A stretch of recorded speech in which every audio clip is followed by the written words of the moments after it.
ঝিনাইদহে কোঠা সংস্কার আন্দোলনে নিহত শিক্ষার্থীদের গায়েবানা জানাজা অনুষ্ঠিত। আজাদ হোসেনের ভিডিও চিত্রে থাকছে বিস্তারিত।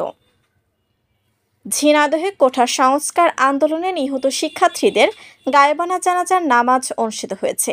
আজ বিকেলে ঝিনাইদহ প্রেস ক্লাব চত্বরে এ জানাজার নামাজের আয়োজন করে জেলা বিএনপি। জানাজার নামাজ পড়ান জেলা ওলামা দলের সভাপতি আল মাহাদি লিবিয়ার। সে সময় জেলা বিএনপির সভাপতি অ্যাডভোকেট এম এ মজিদ, সাধারণ সম্পাদক জাহিদুজ্জামান মনা, সাংগঠনিক সম্পাদক সাজিদুর রহমান পপ্পু সহ অঙ্গ সংগঠনের নেতৃবৃন্দ অংশ নেয়। জানাজার নামাজ শেষে কোঠা সংস্কার আন্দোলনে নিহত শিক্ষার্থীদের আত্মার মাগফিরাত কামনায় দোয়া করা হয়। শিলা আক্তার, বিজেটিভি নিউজ।